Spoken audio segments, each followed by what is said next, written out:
So I designed this webinar for anyone whose job brings them into contact with customers. So this may mean that you are a salesperson, or it may mean that you're in customer services or operations. But the key thing is that you talk to customers. And the reason a sales webinar is important for all of those people is that any of you who are in contact with customers have the opportunity and the ability to sell products and services to them while you're engaged with them. So what you're going to hear in this webinar is my summary of the 5 characteristics of what I've found makes a great salesperson as opposed to an average or mediocre one. So this will be of value to anyone who is either thinking about a career in sales, thinking about how to improve their sales game, or actually thinking about how they might introduce selling into their conversations with their customers. And it's based on 2 things. It's based on my own experience of working with clients and being employed in the corporate world, but it's also based on my own experience in the last 8 years of selling myself as a business coach and mentor. So let's just take a look at my background just so that you understand who I am and some of the context of why I'm talking to you today. So the last 8 years I've been a business coach and a trainer and a speaker. For 5 of those years I worked with an international coaching franchise called Action Coach, and the last 3 years I've been on my own under my own brand Sleeping Tiger. Now before that I had a 25-year corporate career. I started off as a 16-year-old T-boy and I ended up in Orange as the Director of Financial Operations. And along the way I collected all of the companies you can see on the screen in front of you as employers.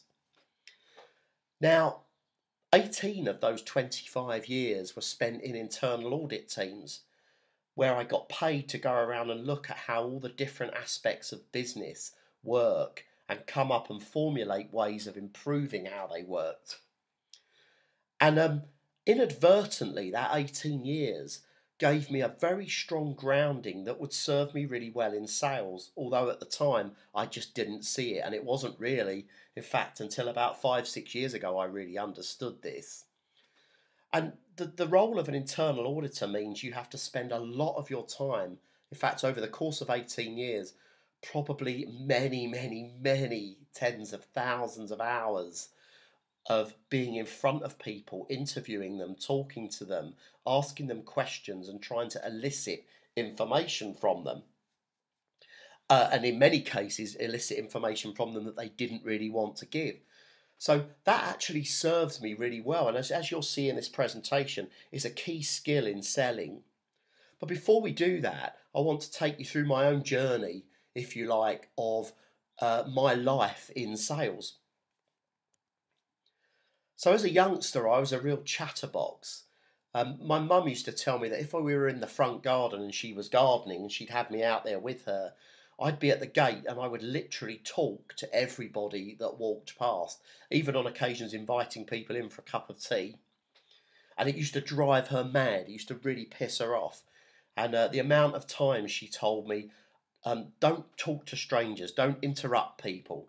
And one of the commonest phrases in my house was, speak when you're spoken to. Now, my first experience with a salesperson that I can remember was a few years later. I think I was around 7 or 8. And I remember being hidden behind the sofa with my mum next to me, looking at me and holding me under pain of death not to say anything or stand up. And the reason we were hidden behind the sofa was the insurance salesman was at the door, was banging on the door. And once he gave up banging on the door, he came round and was peering through the windows trying to find us. And I was behind the sofa, absolutely terrified. But I did begin to look at whether I wanted to sell for a living. When I was about 18, I actually went for an interview with a car dealership. And the owner of the dealership, halfway through the interview, did something quite interesting. He said, "Okay, Dave, stand up and sing me a song." And I looked at him completely bemused, and he went, "Come on, stand up and sing me a song." And the nervous part of me took over. I said, "Oh, I can't do that." And I remember very distinctly the exact words and the tonation that he used when he said to me, "Son, you'll never make a salesman, off you go. And so I decided at that point that a career in sales probably wasn't for me. And I ended up in this career of internal audit. Now, in internal audit, I got to speak to lots of people from all over the company. And the one thing that tended to unify people in the company was their general disdain and frustration with the salespeople in the company. So the amount of times I heard salespeople blamed for operational problems and salespeople sort of painted as these kind of villains and these money grabbing greedy people that just caused the company more problems. So I kind of steered a route away from sales until I accidentally stumbled into a sales role at the age of 30. So at the age of 30, I went to work for one of the big accountancy firms as a risk management consultant. And I thought that was a delivery role. I thought I'd been given a whole list of blue chip companies I was going to be working with. It turns out that they hadn't actually sold anything to them yet. So I quickly became immersed and plunged into the role of salesperson and was going out doing proposals and sometimes multi-million pound proposals for consultancy work. Now, the problem is, I was still carrying all of that thinking I had about salespeople into this role. So, as a result, I was a bit dysfunctional. And after 2 years, I left, swearing I would never go back to a sales role again. And I spent the rest of my career back in internal audit and then ultimately moving into operations management. And it was only when I decided to come out of the corporate world and become a business coach that suddenly I was once again plunged back into the world of selling. In 2008, I joined Action Coach, which is an international coaching franchise. And part of the cost of the franchise bought me 11 days training in Las Vegas, where, amongst other things, and a very significant part of my training actually was in how to sell as a coach, how to sell yourself to a small business owner. So this lovely picture you see of me is my graduation photo from coach training, where you'll see I'm wearing the industry standard blue suit, white shirt, red tie. And I learnt a 13-step sales process with lots of sales scripts and tactics, and I was taught to wear those clothes, carry a smart folder, and have a nice pen with me at all times. And then I was thrown out into the world to go out and sell my services. But again, I was still carrying a lot of this negative story with me. So I'm wondering for you what your story about sales and selling is when you go back into your past. And a great question to ask yourself is, what's the first word that springs to my mind when someone says salesperson? And that response that you give there will give you a very strong indication of what sales means to you and the process of selling means to you. So I'm sure it's not difficult for you to see with that background, and I'm pretty sure there are some other things that went on as well, gave me a very negative connotation in my mind and a very negative story about sales and the role of selling.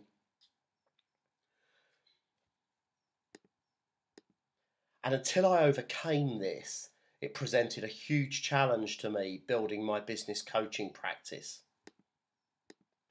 From where I am now looking back, it seems quite strange because I love sales now. It's actually my favourite part of what I do. I love going out and meeting people for the first time and exploring their business. There are some aspects of sales that I'm still a little bit uncomfortable with, and I'll talk to you about those as well. But on the whole, it to me is one of the most exciting and engaging parts of running a business. And so the first characteristic of a great salesperson is that they have a very strong grounding relative to what it is they do, i.e., the way they see themselves and the way they see the role of sales and selling is very strongly enables them to be highly effective. And a good starting point of this is to try and understand what selling in the modern world actually is. Because I think we can safely say the days of the insurance salesman knocking on the door are well and truly past us. Over the last 10 or 15 years, lots of people have widely suggested that the professional salesperson would disappear from our experience in the commercial world, that we'd actually move beyond the need for salespeople. And yet it doesn't seem to have proven to be the case. And the reason that they believe this is that with access to information like we have now, the kind of we almost make the salesperson redundant. I can pretty much sit in the comfort of my own home and find out everything I need to know about your company and your products and services. And I can even find out what your customers think of you just by surfing online. So why would I need a conversation with someone? And why, in the face of things like Google and the power of information that is now in my hands, do we still need salespeople? The reason is, I'd suggest, is that we still make most of our sales decisions, our buying decisions, based in emotion. Research seems to be pointing at the 80-20 rule being present here, i.e., 80% of the decision you make to buy something is an emotional pull, and 20% is a data and logic kind of rationalization. So the 80%, the emotional pull may come from the brand, it may come from the aesthetics of the product or service, but a big chunk of it also comes from the relationship you have with the company and the people that are in that company. And that is why sales is still a very important role in most businesses. And even this 20% that we use, this 20% logic that we refer to make a buying decision, is largely used just to support our emotional choices.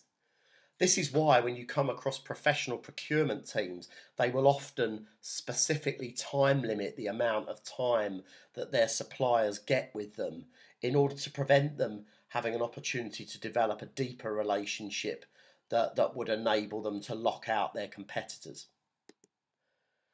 But we all need to buy stuff, and we actually, a lot of the time, we quite enjoy buying stuff. So if you think of the role of a salesperson, and your role in selling is actually purely to help a customer make a decision as to whether your product or service would be right for them. And for a customer to be able to do that, there needs to be four things in place. First of all, they need to trust you. They need to trust you as a salesperson, your company, and your product.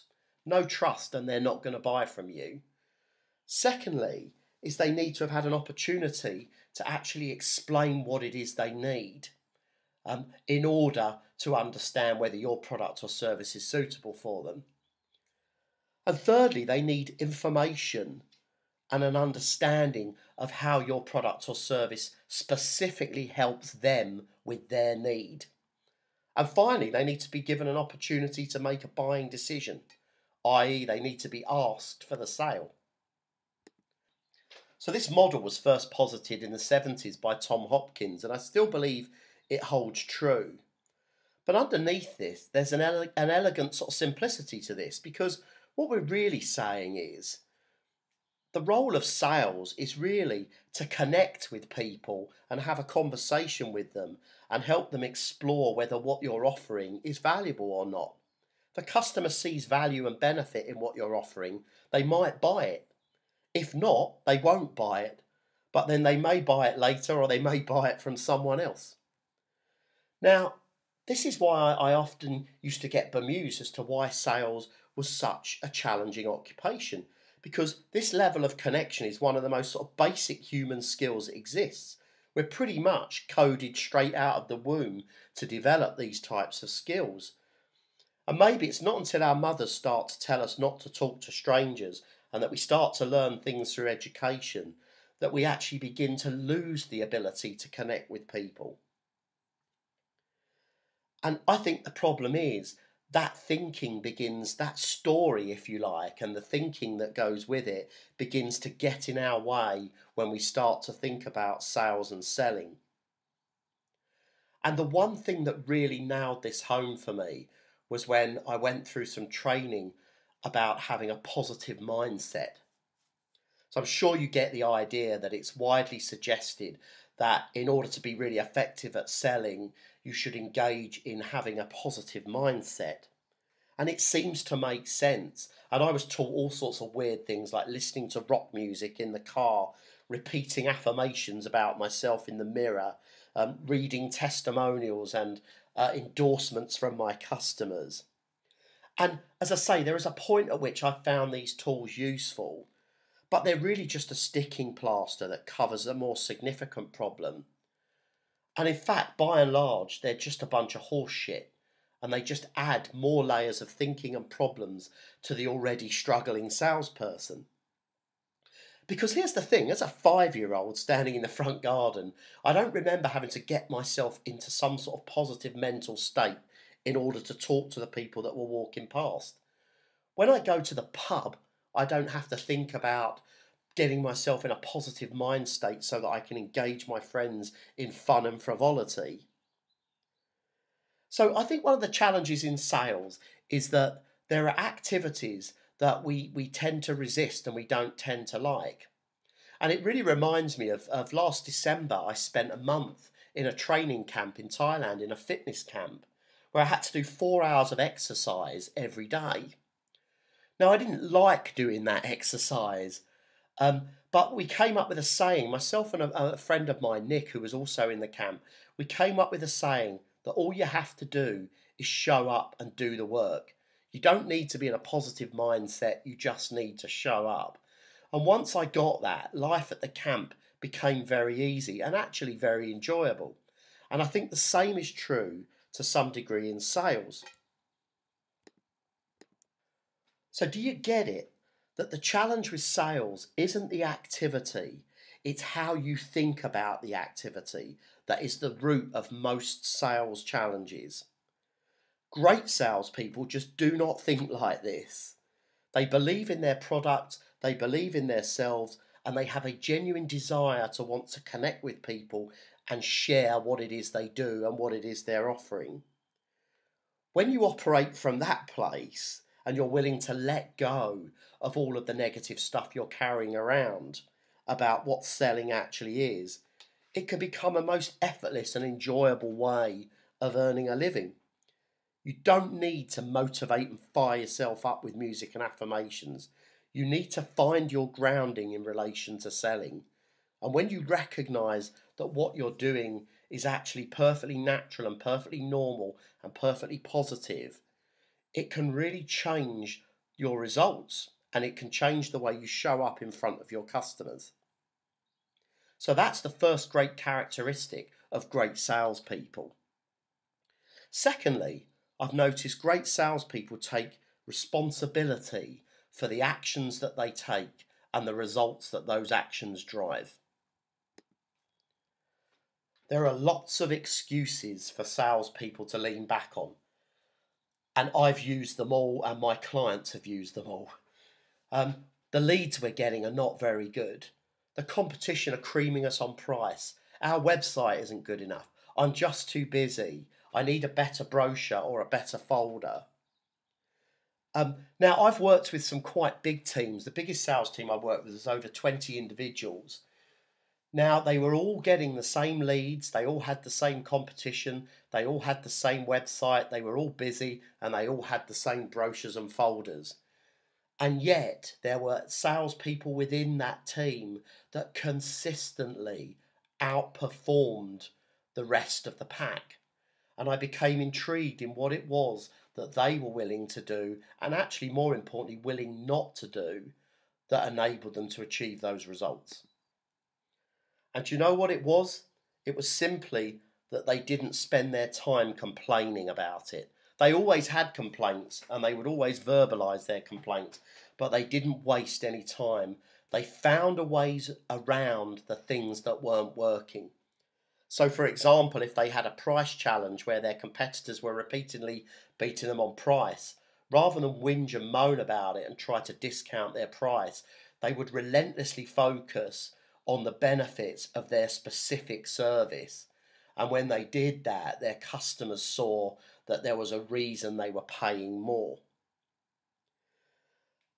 So, a great salesperson is able to look past what's not working and find ways of adapting around to still get their job done. So here's a little nugget if you're a business owner. If you want to really understand how to improve your business, don't sit down with your mediocre salespeople and ask them. Ask your great salespeople because they're the ones who'll genuinely know. But what was interesting was these great salespeople were often viewed by the others, even those within the sales team, as a bit money grabbing or a bit ruthless. And at some level, I could understand why they would look like that. But the problem is when we put a group of human beings together, what tends to happen is everyone tries to normalize their behavior around the average. Do you notice that with yourself, that when you're in a group, you tend to find a level that you're able to interact with that group that's not too outspoken and not too quiet? And what good salespeople do is they don't allow that level, they don't allow to be their performance to be dragged down to the level of the average. They focus on what they are trying to do, and that may be why they can come across as aloof. But actually, what they're doing is they're doing a very good job of breaking a fundamental sort of human psychology, which is this tendency to move towards the average. And if there's one place where I can really distinguish a great salesperson from a mediocre one, it comes to what happens when there's white space in the diary. So what happens when they've not got enough leads and appointments? What I notice with great salespeople is they go back through their customer base, they go back through their historic meetings, they go back to their existing customers, and they go out looking for other leads. They don't wait to be spoon-fed things. They take the opportunity. They take responsibility for their results and the actions that they need to undertake to achieve those results. So in a lot of sales training, they talk about salespeople in three types of ways, i.e. there's three types of salespeople. There are beaters, so if you think about the world of sport shooting, the role of the beater is to get the pheasants and partridges to fly up in the air. So the beaters in sales world would typically be telemarketers and people who generate appointments. And they generate appointments for salespeople who then go out and are the hunters, and their job is to shoot the bird. So some that they'll shoot, they'll hit, and some they'll shoot and miss. And then finally, there's a third type of salesperson, someone who then farms the customer base that they've got. Now, these three things are all well and good in a big organisation with hundreds of salespeople and a big sales infrastructure. But what about for a small business? So here's my idea. These are not roles in a small business. They are activities. Great salespeople focus on all three depending on where they are with their pipeline. So if their pipeline is looking slim, they go back to beta mode. If their pipeline is full, they may focus on farming as a way of developing and hitting their targets. But being good at all three is the hallmark of a great salesperson. And the final hallmark of a great salesperson in terms of taking responsibility is that they own their numbers. So if I came to you this afternoon and said, take me through your sales numbers, I'm pretty sure you'd be able to tell me we made this many sales, or I made this many sales of this much value. But that's not what I mean. To understand your performance, you need to understand how much activity has to go in to your day to generate those numbers. So how many conversations did you have? On average, how many of those turned into business? What was the value of that business? What's the lifetime value of that customer? If you don't know your numbers, something is indicating to me that you are not making that transition from mediocre salesperson to great salesperson. So this kind of shows up as one of two behaviours in people. And they're characterised quite often as above or below the line, or another term I've heard is someone who is in the red or in the black.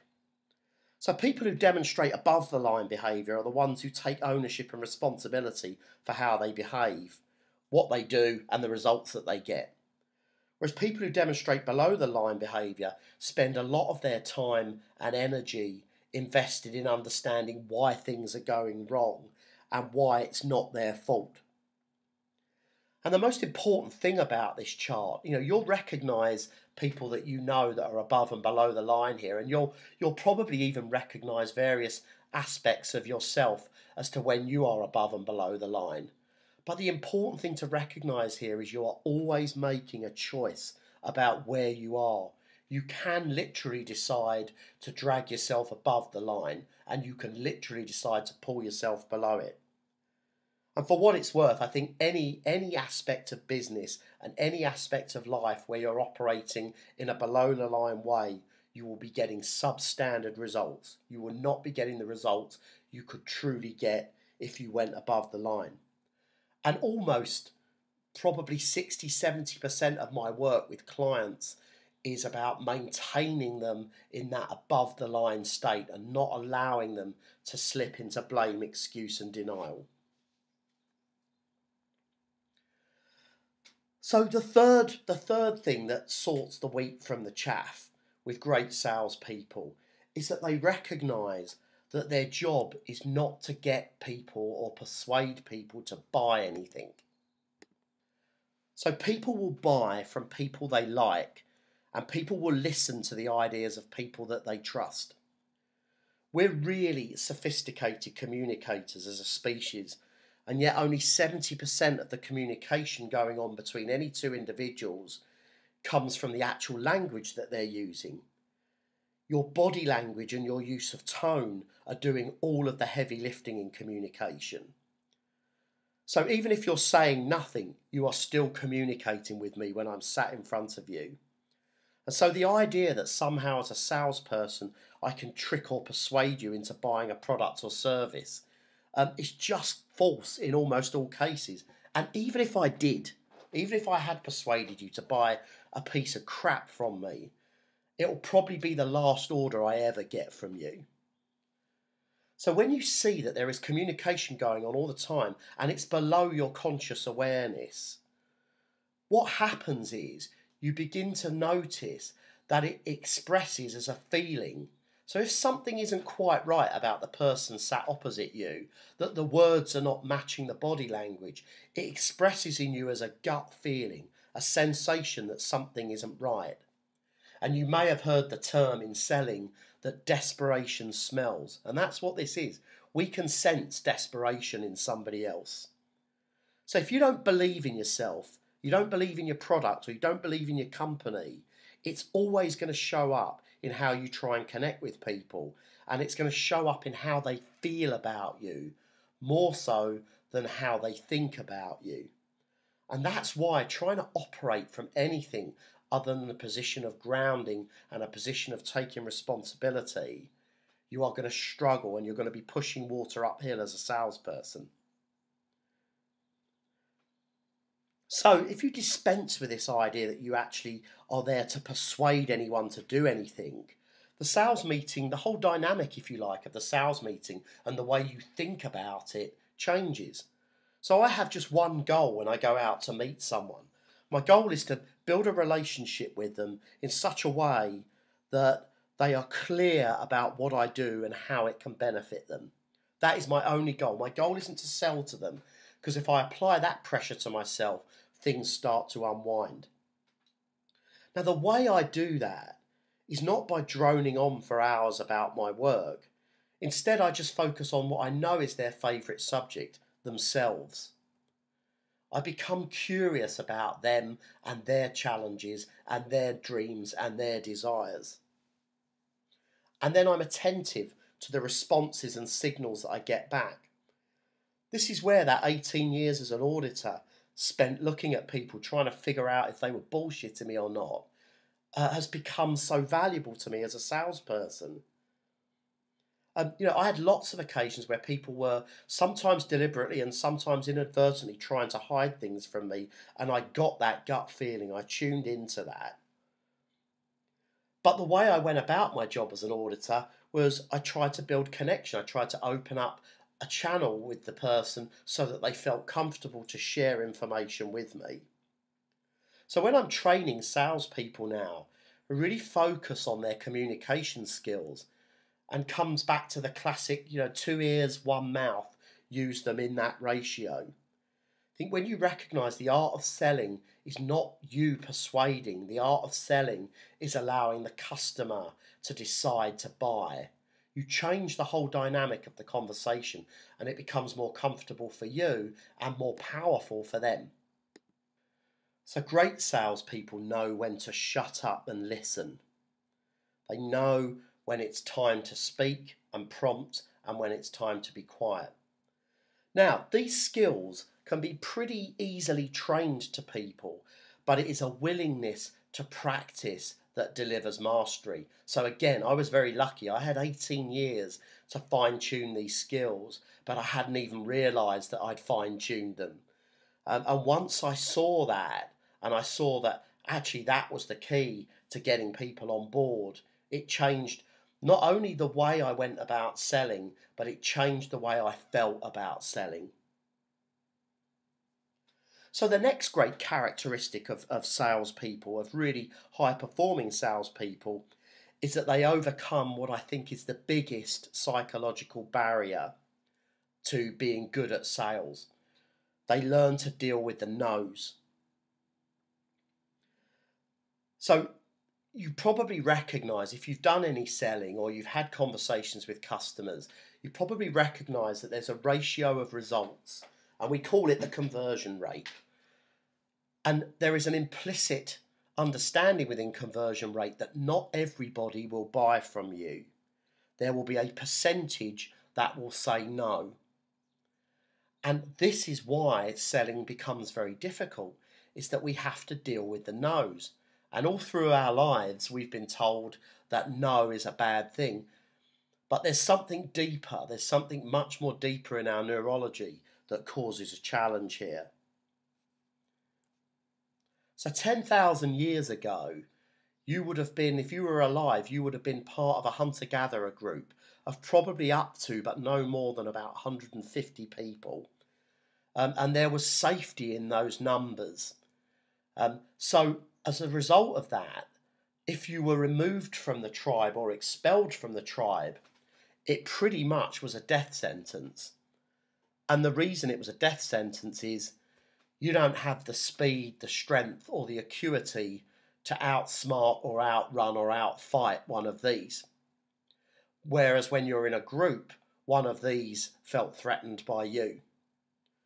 So as a result of the risk to ourselves and the risk to our genes, we developed a neurological coding that creates a fear response in us when there is a risk of rejection.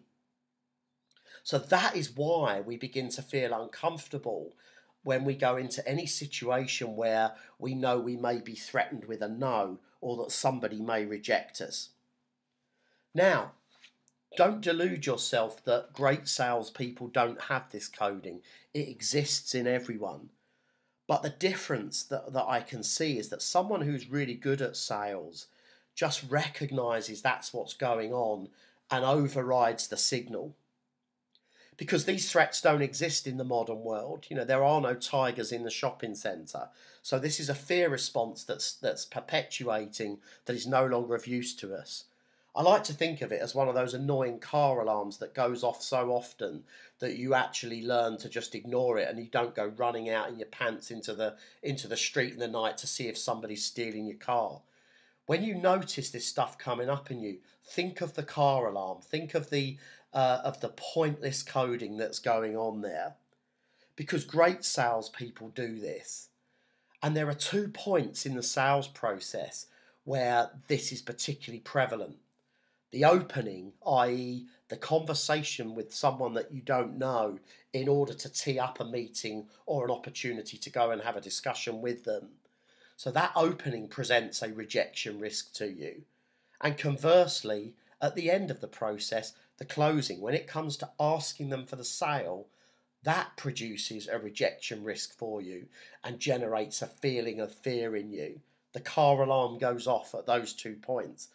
And so it's no surprise that those are the 2 most challenging parts of the sales process for the vast majority of people, but not everybody. So the next great characteristic of salespeople who outperform their peers is the way they use time. Now, as far as I can see, everyone gets the same number of hours in a day. And also, as a generalized principle, there's always far more to do than you have enough time to do. And this is true for salespeople who have to write proposals, prepare for meetings, research prospects, meet with their customers, do administration, and as much as it is for customer facing people who have customer queries, complaints, orders to send out. So there's always more things to do than we have time to do. And everyone, depending on the nature of your role, will have a different degree of control over how they use their time. So you may be in a role that is pretty much your day is mapped out from the moment you arrive in the office to the moment you leave. Or you may have a bit of flexibility in the system. And it's that flexibility that is key. Because that flexibility is something where you are able to control what you choose to prioritise. So when it comes to setting priorities, great salespeople know that there is actually only one priority when you're in sales. And that priority is the tasks that are in front of the customer. So in the presence of my customer. That could be a face-to-face meeting, it could be a telephone call, it could be a communication via email or letter, but it is things that are directly connecting you with your customer. Everything else is minor detail in sales. So making sure and have a look at what's your ratio of customer facing, customer engaging to non-customer engaging time in your working week. Because I'm pretty sure if you're not getting the results you're looking for, the answer will lie somewhere in there. And then the second variable that you can control within the hours of the day is the intensity with which you actually work. So intensity to me is how much you get done within the time that you have available and that you've committed to action.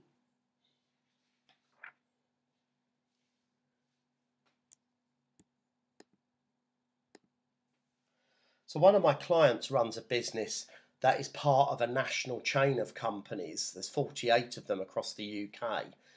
And I know that one of his salespeople is a really high performer and is high performing across the whole system. And one of the things I had a discussion with this person about, and I noted with them, was they come in, they plan their day and their activity, and then they just hit it with intensity. So now only you will know what level of effort you're really putting in at any given moment. But thinking about, what if I just went at this a little bit more intense? What about if I shortened the gap between conversations? What about if I turned things around quicker? What about if I avoided and dealt with the distractions that are pulling me away from the job I'm supposed to do? So intensity is the other lever you have that enables you to get more things done. And it's certainly a characteristic of great salespeople is they maintain their focus on their priorities and they maintain a level of intensity in their workload. So I just want to recap now on the 5 characteristics that we've discussed. So characteristic number 1 is that great salespeople have strong grounding relative to the role of selling and relative to the need to engage with customers. The second characteristic is that they own their results, and equally importantly, they own the actions that it takes to achieve the results. The third characteristic was that they let the customer sell themselves. They recognise their goal is not to influence or persuade, but to enable a customer decision. Fourthly, they recognise and deal with the rejection coding that is innate in all of us. And finally, they focus their time on being with the customer and spending as much time in as many conversations as they possibly can. So one of the things I find really interesting about helping people develop these abilities is that it works in the opposite way to most training. So I don't know about you, but almost all of the training I've been on in my life has been about acquiring new skills and new understandings and new knowledge in order for me to improve what I do. But when it comes to developing this kind of elite sales ability, the opposite tends to be true. So my role as a trainer and a coach becomes about helping people to unlearn the patterns of thinking and behaviour that gets in the way of their natural ability to sell. Now, I'm not saying that some of the tools and tactics and approaches used in selling aren't valuable. In fact, the trust, need, help, hurry model, hurry model that we talked about earlier, that's a Tom Hopkins model from the 70s, and it's fundamental sales training tool. But as you've heard in this presentation, it's not tools and techniques that are going to hold the answer to getting you past the resistance to being involved in sales and to attacking sales with excitement and fun and passion. When I take someone on this journey, so I notice something. They don't just change, they don't just show up differently in their role as a salesperson. It changes their grounding about who they are as a person. Their self-confidence and self-belief automatically rises. And also they begin to see the world differently, and therefore they begin to interact with the world differently. And it's for this reason that I've set up my Sales Ninja training program. Because I want to help people get that belief and get that confidence. And also I want to help them see that their results are inherently attached to their attitude and how they're looking at what's going on around them. So just imagine for a moment if everyone in your company was actively involved in looking for opportunities to support your customers with more products and services. What would it do to the bottom line? How would the culture change? What would the excitement levels be like in a company like that, where everyone was operating with a huge reservoir of self-confidence and grounding? That's what the Sales Ninja program is about. So what I'd like to do now is take you through the details of how it works so that you're able to make a decision as to whether this is the right thing for you or for your company.